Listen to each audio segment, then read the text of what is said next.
Okay, ನೀವು ಲಾಸ್ಗಳ ಬಗ್ಗೆ ಮಾತನಾಡ್ತಿದ್ರಿ sir. ನಾನು ಅದೇ ಪ್ರಶ್ನೆಯನ್ನ ಗಿರೀಶ್ ಲಿಂಗಣ್ಣ ಸರ್ಗೆ ವರ್ಗಾವಣೆ ಮಾಡ್ತಾ, ಸರ್ ಅಮೆರಿಕ ಕಳ್ಕೊಳ್ತಾ ಇರೋದು, ನಾನು ಎಲ್ಲವೂ ಮುಗ್ದೋಯ್ತು, ಎಲ್ಲವೂ ಕಳ್ಕೊಳ್ತು ಅಮೆರಿಕ ಅಂತ ಹೇಳ್ತಾ ಇಲ್ಲ, ಬಟ್ ಒಂದಷ್ಟು ಸ್ಟಾಟ್ಸ್ ಸಿಗ್ತಾ ಇದೆ ನಮಗೂ ಕೂಡ ವೆಸ್ಟರ್ನ್ ಮೀಡಿಯಾಗಳಿಂದ. $55 ಬಿಲಿಯನ್ ಈಗ ಆಲ್ರೆಡಿ ಸ್ಪೆಂಡ್ ಮಾಡಿಬಿಟ್ಟಿದೆ, ಇನ್ನೂ $200 ಬಿಲಿಯನ್ ಬೇಕು ಅನ್ನೋದು ಕಾಂಗ್ರೆಸ್ ಮುಂದಿಟ್ಟಿರುವ ಪ್ರಸ್ತಾಪ ಯುದ್ಧದ ಸಲುವಾಗಿ. ಅದರಲ್ಲೂ ಯುದ್ಧೋಪಕರಣಗಳ ವಿಚಾರಕ್ಕೆ ಬಂದ್ಬಿಟ್ರೆ ಗಿರಿ ಸರ್, ಅಮೆರಿಕ ಕಳ್ಕೊಳ್ತಿರೋದೇನು, ತನ್ನ ತುಂಬಾ ಪ್ರೌಡ್ ಇಂದ ಹೇಳ್ಕೊಳ್ತಾ ಇದ್ದ ಫೈಟರ್ ಜೆಟ್ಗಳನ್ನ, ನಿನ್ನೆ ಪ್ರಿನ್ಸ್ ಸುಲ್ತಾನ್ ಏರ್ಬೇಸ್ ಮೇಲೆ ಅಟ್ಯಾಕ್ ಆದಾಗ ಬೋಯಿಂಗ್ E3 ಸೆಂಟ್ರಿಯನ್ನ ಕಳ್ಕೊಳ್ತು ಅಮೆರಿಕ. ಇಂಥ ಲಾಸ್ ಆಗ್ತಿದ್ರು ಕೂಡ ನಾನು ಯುದ್ಧದಲ್ಲಿ ಇರ್ತೀನಿ ಅಂತ ಹೇಳಿಕ್ ಅಮೆರಿಕಾಗ ಏನ್ ಆಪ್ಷನ್ ಉಳಿದಿದೆ ಅಂತ? ಇದೆ. ನಾನು ಮೊನ್ನೆ ಓದಿದ ಪ್ರಕಾರ up till 26th or 28th they had lost around 35 billion Americans, and now they are estimating around $2 billion per day what they are spending. ಇದುವರೆಗೂ ಒಂದಿತ್ತು, ಈಗ $2 billion, $2 billion ಅಂದ್ರೆ ನಮ್ಮ ಇದರಲ್ಲಿ 18,000 ಕೋಟಿ ಅಂತ ಇಟ್ಕೊಳ್ಳಿ ಭಾರತದ ಪ್ರಕಾರ. 18,000 ಕೋಟಿ per day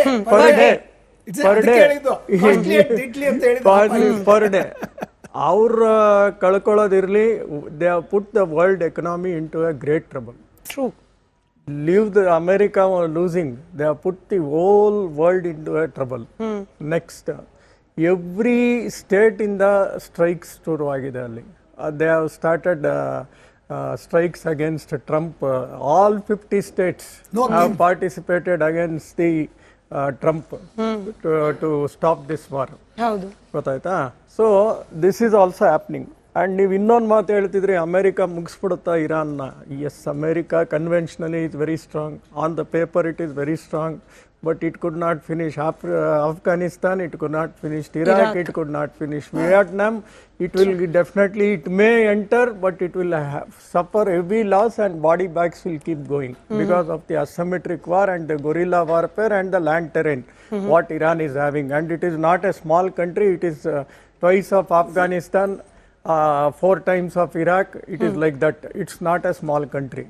So the more the body bags goes, Trump will lose his.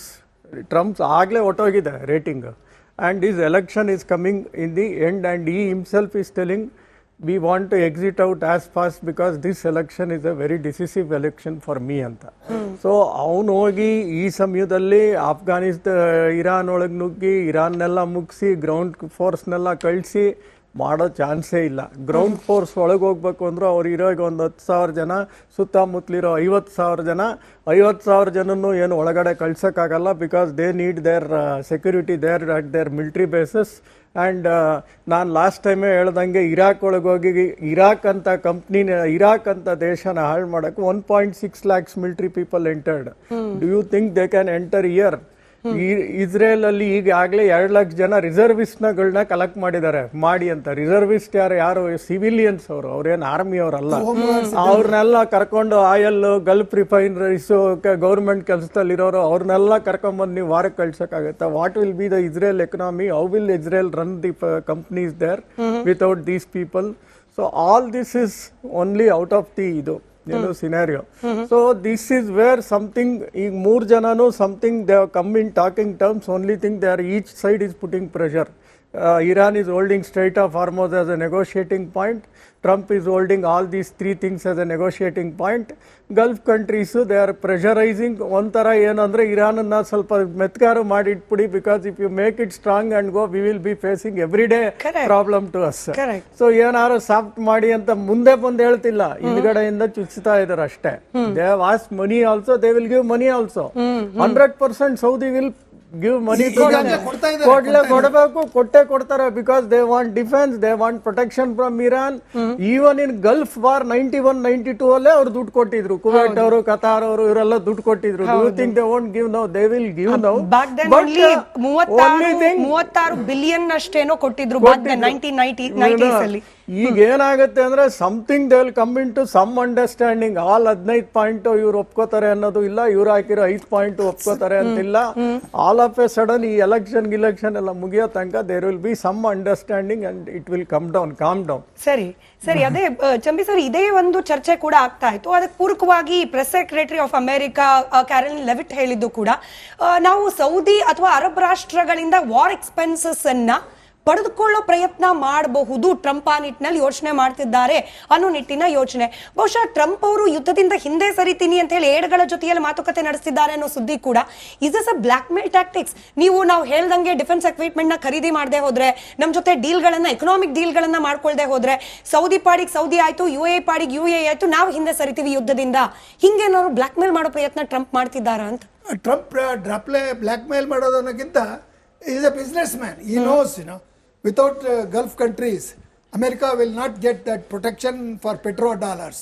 ಇದಕ್ಕಿಂತ ದೊಡ್ಡದಾಗಿ ಲಿಂಗಣ್ಣ ಅವ್ರು ಹೇಳ್ದಂಗೆ ಈ ಅಮೆರಿಕಾದ ಒಂದು ಅವಲಂಬನೆ ಡಿಪೆಂಡೆನ್ಸ್ ಇದೆಯಲ್ಲ, ಇಟ್ ಈಸ್ ಅವ್ರದ್ದು ಅದ್ರ ಮೇಲೆ ಟೋಟಲಿ. ಬಿಕಾಸ್ ಸೌದಿ ಅರೇಬಿಯಾ ಮತ್ತು UAE ಈಗಾಗಲೇ ಇವತ್ತು ಬೆಳಿಗ್ಗೆ ನ್ಯೂಸ್ ಪ್ರಕಾರ ಇವರು ನೀವು ಯುದ್ಧವನ್ನು ಮುಗಿಸ್ಬೇಕು, ಇರಾನನ್ನು ಸದೆ ಬಡಿಬೇಕು, ಅಲ್ಲಿವರೆಗೂ ತೆಗಿಬೇಡಿ ಅಂತ ಹೇಳ್ತಾರೆ. ಯಾಕೆಂದರೆ ಲಿಂಗಣ್ಣ ಅವ್ರು ಹೇಳ್ದಂಗೆ ಅವ್ರಿಗೆ ಸರ್ವೈವಲ್ ಪಾಯಿಂಟು. ಯಾಕೆಂದರೆ ಇರಾನ್ ಮೇಲೆ ಪರ್ಮನೆಂಟ್ ಆಗಿ ಅವರು ಫ್ರೆಂಡ್ ಅಂತ ಇಟ್ಕೊಳಕ್ಕಾಗಲ್ಲ. ಏನೋ ಮುಸ್ಲಿಂ ಇದರಲ್ಲಿ ರಾಷ್ಟ್ರದಲ್ಲಿ ಒಗ್ಗಟ್ಟಾಗಿದ್ದೀವಿ ಅನ್ನೋದು ಸುಮ್ಮನೆ ಒಂದು ತೋರಿಕೆನಲ್ಲಿ, ನಮ್ಮಲ್ಲಿ ಎಲ್ಲರೂ ಈ ದೇಶದಲ್ಲಿ ಎಲ್ಲರೂ ಒಳ್ಳೆಯದು, ಎಲ್ಲರೂ ಒಗ್ಗಟ್ಟಾಗಿದ್ದೀವಿ ಅಂತ ಒಂದು ರೆಟಾರಿಕ್ ಅರ್ತೆ. ಸೊ ಈಗ ನೀವು ಹೇಳೋ ಪಾಯಿಂಟಲ್ಲಿ ಹೇಳಿದರೆ ಟ್ರಂಪ್ ಬ್ಲ್ಯಾಕ್ ಮೇಲ್ ಮಾಡೋದಕ್ಕಿಂತ it's A definite business point of view. ಆದ್ರಿಂದ ನನ್ನ ಪ್ರಕಾರ ಟ್ರಂಪ್ ರಿಪರೇಷನ್ಸ್ ಅನ್ನ ಬಹುಶಃ ಈ ದೇಶಗಳಿಂದನೇ ಪಡಿತಾರೆ. ಯಾಕೆಂದ್ರೆ ಅವರು ಹೇಳ್ಬೋದು ನಾವು ಮಿಲಿಟರಿ ಬೇಸ್ ಎಲ್ಲ ಕೊಟ್ಟಿದ್ದೀವಿ ಅಂತ. ಈಗ ಆಕ್ಚುಲಿ ಅಟ್ಯಾಕ್ ಆಗಿರೋದು ಲಿಂಗಣ್ಣ ಅವರು ಇನ್ನೂ ಸಮರ್ಥವಾಗಿ ಹೇಳ್ತಾರೆ ಡೀಟೇಲ್ ಏನಂದ್ರೆ ಅಲ್ಲಿ ಆಗಿರ್ತಕ್ಕಂಥ ಅಟ್ಯಾಕ್ ಎಲ್ಲ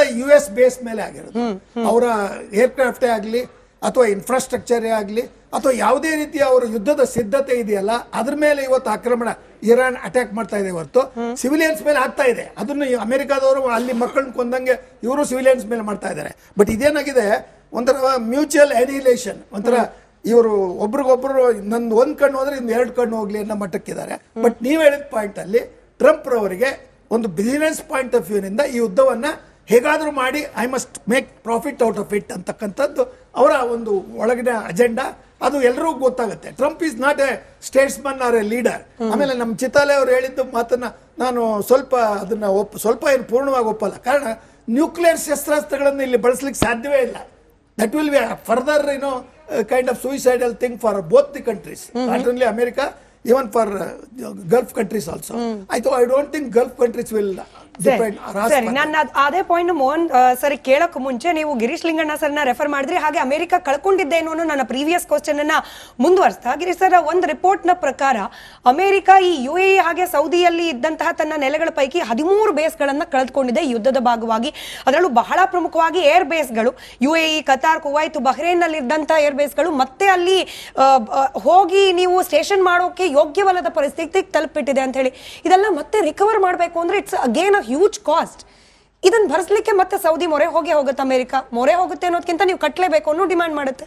ಹೌದು, ಖಂಡಿತ. This is a business for America because they have to now fill all the things. ಇನ್ನು ಹೊಸ ರಡಾರ್ ಹಾಕ್ತೀವಿ, ರಡಾರ್ ಸ್ಟ್ರಾಂಗ್ ಮಾಡ್ತೀವಿ. ಈಗ ಇರಾನ್ ಹತ್ರ ತರಾವರಿ ವೆಪನ್ಸ್ ಇದೆ, ಹೈಪರ್ಸಾನಿಕ್ ವೆಪನ್ಸ್ ಇದೆ. Where our Iron Dome also failed, where our all the Arrow David's Sling ಯಾವುದು ವರ್ಕ್ ಆಗಲಿಲ್ಲ. So we have to enhance everything. Golden dome ಇಲ್ಲೂ ಮಾಡಿಕೊಡ್ತೀನಿ